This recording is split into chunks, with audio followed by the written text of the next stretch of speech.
Because I believe there's no better representative for Jonesboro, Arkansas than Dan Sullivan. But you were wrong on this one. And when you stood up at the end of the session with Bart Hester and Sarah Sanders and that group who was surrounding the governor, when she said basically in essence, we will be back. And then what the people do? The people said, you come on back, because we're going to be back. People like this are going to go out and get petitions. We're going to get 90,000 signatures. We're going to get 70,000 signatures. And I'm going to be just like I did the other day, I'm going to be sticking that petition in your face tonight. Because this is about freedom, people. Amen. Understand that. Please understand. This is about our right to free government. This is about our right to open government. This is why you get angry. This is why people get angry. This is why the left and the right are joining in on this. All right, that's my. Let Dan, please let Dan. Do I get to respond? Yes, sir. Yes, sir. That's not my recollection of our conversation. My recollection of our conversation was that you came up to me and said, you do not understand what's going on here. That's what I remember. That was my exact quote. Okay, thank you. Yes, sir. And my response was, I understand. And I didn't say I was for it or against it. I never recall ever taking a position to support it or not to support it. Just like right now tonight, you're going to ask me to sign something I've not read. My question is, why have you read it? Let me finish. I've That's my listened to you guys question. talk. I've not read the ballot petition. I had Robert Steinbuck in Jonesboro last Saturday, and Robert talked to everybody. Several of you were there. And Robert talked about it. From what I know, I'm supportive of it. But I'm not going to vote for it, sign a petition for it until I've read it. I've heard this group many, many times say we will not stand for bureaucrat. We're tired of bureaucracy making decisions. We want elected officials making decisions. And now this is going to create a new bureaucracy that unelected to make those decisions. I don't know if I like that or not. I just don't know. Here you go. There's the language. Are you going to let me finish or are you going to stop? No, I'm not here to tell you. You want the language, I'm giving it to you. I didn't ask for it. Well, you said you hadn't read it, I just want to provide it I to said you. I hadn't read it yet. Don't want, I'm not arguing with you, I just want to provide it to Well, you. sure you are. You're doing it right now. No, sir, I haven't argued with you, did I? I didn't say one bad Well, word to you. mark me in the camp of one who's arguing with you, Dan. Let me tell you, that petition is right there, and I'll stay here till midnight. I'll go through every provision because let y'all hear this, who vote for Dan Sullivan. We need Dan Sullivan. We don't need you saying, I haven't read it. We need you. This is about freedom. And you've heard my pitch before. You've come to, when others wouldn't come, Dan Sullivan, let me say this, Dan. Last summer, when I couldn't get somebody to help me draft a bill and get it into legal form, guess who helped with that? Dan Sullivan. Guess who was in the Bureau of Legislative Research? Ryan Owsley. Guess what Ryan Owsley did? He went to another job with the Attorney General and was going to gut our Freedom of Information Act. Now that's politics. So Dan knows I'm not attacking him tonight. I love Dan Sullivan. He's one of my heroes down at the legislature. When we needed to preserve our right to trial by jury, guess who was on our side, even though it wasn't in his business interest. So let me make one comment. No, I'm going to be the headline here. I came to sit quietly. But folks, the legislative process is ugly. And there's a lot of back and forth that has to go to pass something. And if you want to know everything that happened, go ahead, work for that. I support that. But you don't get everything you want. If you think you're going to get everything you want and every detail you want, you won't be successful. At some point, you have to find things that you can work together to pass. The bill that we passed was an effort by a lot of people to get the best we could. And that's one of the reasons I voted for it. I'm not a liar. I can't ever remember saying to anybody that I would take a position that I had to support the governor. If you need an example, who filed a lawsuit against our former governor and spent about $40,000 fighting for our rights? That was me and 6 other senators and several other people. So I've got the creds to say, I do not do what the governor tells me to do because there's a governor. Now, you heard that? I don't believe that's what I said. If you believe that's what I said, fine, let me finish and I'll go away. But folks, was that the best bill that I would have come up with? No. Is it the best bill we could get passed? Yes. That's why I had Robert Steinbuck up here last weekend to talk about this petition and what it said and the rights, because I'm for our freedom of information. And how that's gonna play out, I don't know. But it's not gonna be what everybody likes. It isn't gonna be that. And you send down there people down there you can trust that will tell you the truth and come before you. That's why I came here tonight, and I'll be quiet. And let me say this, let me say this real quick. Let me say this real quick. If you vote for what's in these two petitions, it will be everything you like. It will make Arkansas the strongest in terms of sunshine in any state of the union. We'll get everything we want. If you say no, if we don't get the signatures, or we don't pass it in November, then you can rest assured you will have no sunshine in government. You will have a legislature who you will not have open records. You will have secret meetings across this state. It's guaranteed. The stakes are high. Freedom is on the ballot come November. Let me say this to you, Senator Sullivan. I didn't come here to attack you. I don't even know you. I've never even met you. And I haven't attacked you tonight. Okay? This discussion that started off, and it wasn't started by me, but I think it's a good, healthy discussion. I'm not here to attack you or cut you off with what you want to say. You got a right to say just like anybody else does. But what I am going to say is this. If you haven't read it, then read it. It's right there. And I wasn't trying to be condescending when I handed that up and said, here, I'll sit here with you tonight, and I'll go through it word by word with you. After this is over, I'll be happy to. And if you don't want to support it, that's your right. That's your right, just like somebody's right to support it. So I'm not here to attack you. I'm here to ask you for your help on behalf of the people. I'm going to look at this gentleman right here. What the mayor and the city attorney Hoxie have done to him is a travesty. Okay? They have violated his rights to information. They have violated his civil rights. And when the story comes out, it's going to be something. But you know who he shouldn't have to call? He shouldn't have to call Joey. He shouldn't have to call me. He shouldn't have to get an attorney to fight his rights, because the bottom line is we filed in Walnut Ridge today a complaint on his behalf. Okay? Luckily, we got Joey, because Joey's not going to charge this guy down. Okay? But that's not always the case. So when somebody's rights are violated, they have to go hire an attorney. They have to go to circuit court and file. Okay? And so they have to do it. And here's the deal. You know who's going to defend the mayor of Hoxie? The city attorney. You know who's going to pay for that? You.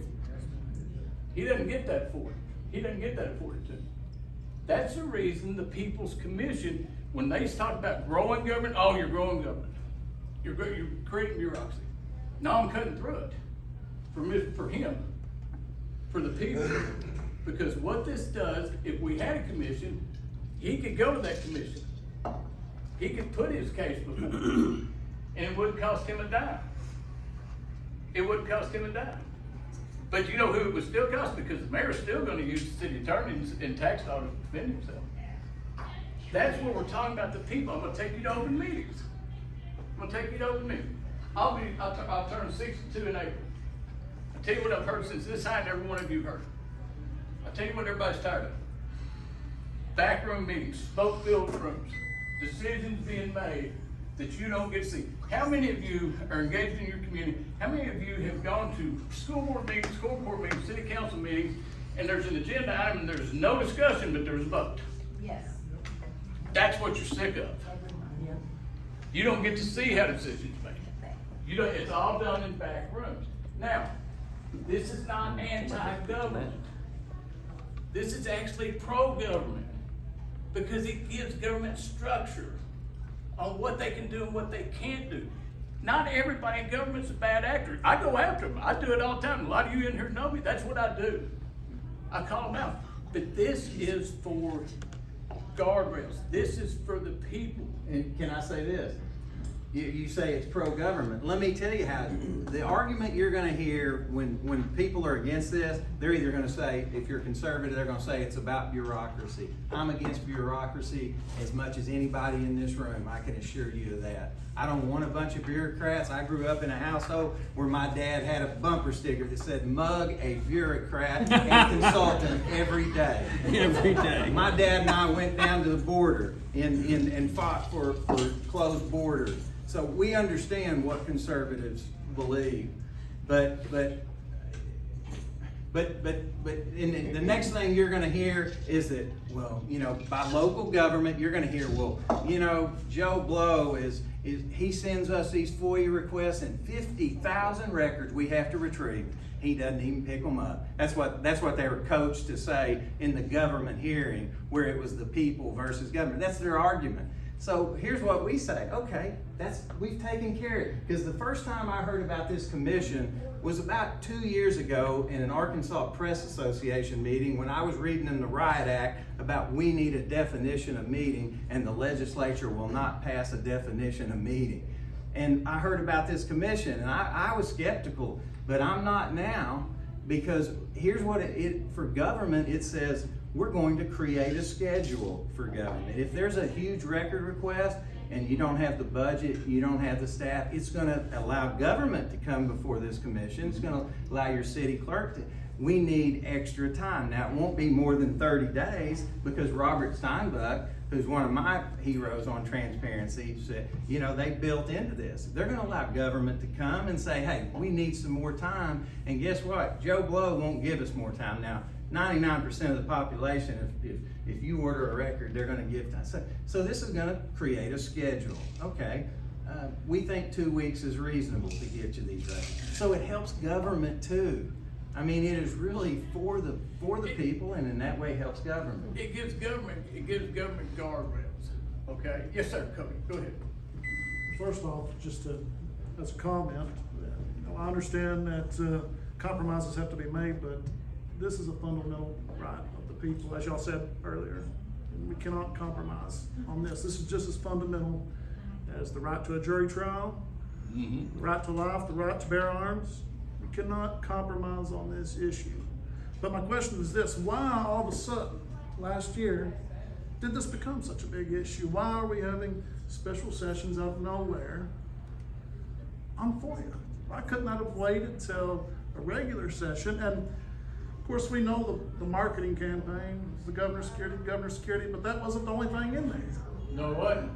But why? What is the secret? What is being hidden? It was a smoke screen. It was, and I'm gonna tell you why we're talking about that. Keep in mind, it wasn't the governor, because what a lot of people don't talk about is, I'm gonna tell you tonight, is it didn't just apply to the governor. Legislature took it down themselves to apply it to them too. And to the attorney general, the lieutenant, and the land commissioner. I mean, and so it wasn't about the governor's security. They took the opportunity to apply it to themselves. So now, if the state legislature, if I want to see receipts from a trip, and they go, well, it's a security issue, I can't see the receipts. Now, I'm not picking on the legislature and everything. I'm just saying, why did they do it? And we did lose rights in it. But I want to jump back to open meetings real quick because this is so important. What this does is, how many people have you heard? Oh, school superintendents, he goes and meets with each individual board member and goes over what he wants to do, and then when they get to the meeting, there's no discussion, they vote on it. Okay, this doesn't just apply to the people on the school board, this applies to the superintendent. He can't do that anymore. Applies to the county judge. Applies to the mayor. One of Mary Bentley's biggest arguments that she wanted to extend that, she said, well, these county judges and superintendents, they have too much power. They can go meet with those certain board members, they want those certain court members to get what they need, and then they'll have the votes, and it's not fair to the other ones. Okay, problem solved. County judge can't do it anymore. You wanna have that? Have it in an open meeting. You wanna have that discussion? Do it in front of the people.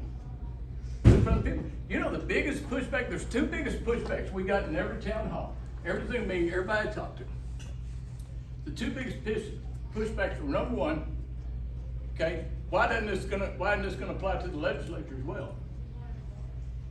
Good question. You remember, Dan, when you helped me bring my bill and we went before Dan Sullivan, he was the sponsor, we went before the legislative committee, and what did I say, Dan, about halfway through? And you, I think you kicked my shin or something. That's not true. I think you did hard. You kicked it hard. When I said, Are you kidding? I'm kidding. I'm serious. Yeah. Because some people believe that's true. Dan's my friend, I so- called the liar tonight and pointed at and called the liar, and now you're putting out there that kick people. People are gonna believe both of me. them. I was kidding, as a joke, everybody. But what did happen, and this is no joke, about halfway through the meeting, when the senators Breanne Davis and Bart Hester were giving us major pushback about, just totally against the rule that two or more can't discuss our business. I looked at Bart Hester and I said, and you know what else, Bart? This should apply to you too. Well, Because I think that it should. I mean, I think that if our legislature shouldn't be able to go and discuss deliberative process in back rooms, but I know that, it's a different body and you'd probably be there Yes, sir. still talking about it. But let me say this real quick. I want to again compliment you. Guess who I went to when I said, we need teeth in our Freedom of Information Act? Right here. And we looked at a bill, and finally we both realized that ain't happening in this legislature. We can beat our heads against the wall if we want to. That's why the people are doing it. yes, But- sir. And then I'm gonna come to that penalty. Yes, sir. Correct me if I'm wrong, but today's time, the news isn't holding anybody accountable. The newspapers aren't holding anybody accountable. Most of your reporters aren't holding anybody accountable. Stan does. It's agenda. Well, I had a wonderful conversation with him today. So, but the truth of the matter is most reporters aren't holding anybody accountable. They're all driven by an agenda. This is our last and final ability to hold our elected officials accountable. That's the way I believe. Unless we teach the TV and the newspapers and all them again how to do their doggone job, but that'll take a whole lot more time than the ability to have this going on. So the truth is that this is our final ability to hold our elected officials accountable. It is the final draw. I like how you said this is your final, because it is. Because if we don't get this done, they're gonna come take it away. It's that Then who simple. holds anybody accountable at that point? The great thing, you're talking about accountability, so here's the really cool thing about this, okay? Finally, we have teeth in the law, okay? I've got a lawsuit against the campus school board right now that Joey and I represent me, and we're gonna go to trial on Friday. I tried to follow the law the first time when they had an illegal meeting to give their superintendent over $30,000 in bonuses that they didn't want you to know about. So they didn't do it in an open public meeting, you didn't know. Me being me, that's what I do. I go find stuff like that. I found it, I made it public. I found out they didn't do it. So what'd I do? I'm a citizen, so what'd I do? I did what you're supposed to do. 2519-104. Penalty in the Arkansas Freedom of Information Act. Anyone who negligently violates any provision in the Arkansas Freedom of Information Act shall be guilty of a Class C misdemeanor. A $250 fine. So what I do? I go down to district court, Captain. I have the absolute proof locked down, don't I? Absolutely. I go to district court. I file the affidavits. Okay. Lonoke County prosecutor not only says, no, they didn't violate any laws, but I may charge you, Jimmy. In a letter, he wrote that. He did. You are likely to be charged under this statute. I mean, literally. Which that didn't scare me a bit, okay? But here's my point on that. That's a citizen, that's the end there for a citizen to do. Citizen, I try, people try. Joey, and as long as you've been doing this, correct me if I'm wrong, have you only seen one case that was even tried to prosecute? One case in South Sebastian County over the whole state. I've taken several cases to my prosecutor. I think he's one of the best of the lots, but most prosecutors are not gonna touch this. So it's really not an effective remedy to take it So what the citizens charge supposed to do? criminally. But can I say one thing before we move off of your comments? I disagree with you. I think I agree with you on a national level, but on a local level, I mean, when we had folks like Stan, when we had people who were reporters, they write about this stuff. I mean, if I file a lawsuit and we win, for example, last week, we won in West Memphis. And go read Stan's article on it. But if all it is, you know, we hear it in court and nobody else talks about it, Paul doesn't talk about it, nobody else, then it's nothing. But I think we've got to have local media. And you know what scares the heck out of me, and what scared the heck out of me is when Sarah Sanders was running for governor, she gave the middle finger to the media. If that doesn't shake everyone in this room to the core, whether you're a Republican or a Democrat, to me it should. Because I think if someone is anointed king or queen and you don't have competition and you can tell the media to get bent, that's a scary thing to me. To me, that's a scary thing. It's not gonna end well. Huh? It's not gonna end. To your point, Yes. point on accountability, and yes, sir, I'm coming to you. Let me get this real quick. Here's the thing about this. The people decided, people said, hey, we're sick of it, so we wanna hold people accountable. This is what the people wanted in the law, okay? If someone knowingly, purposely violates a law for you now, it's $1,000 fine out of their pocket. Can't be paid with taxpayer money. So this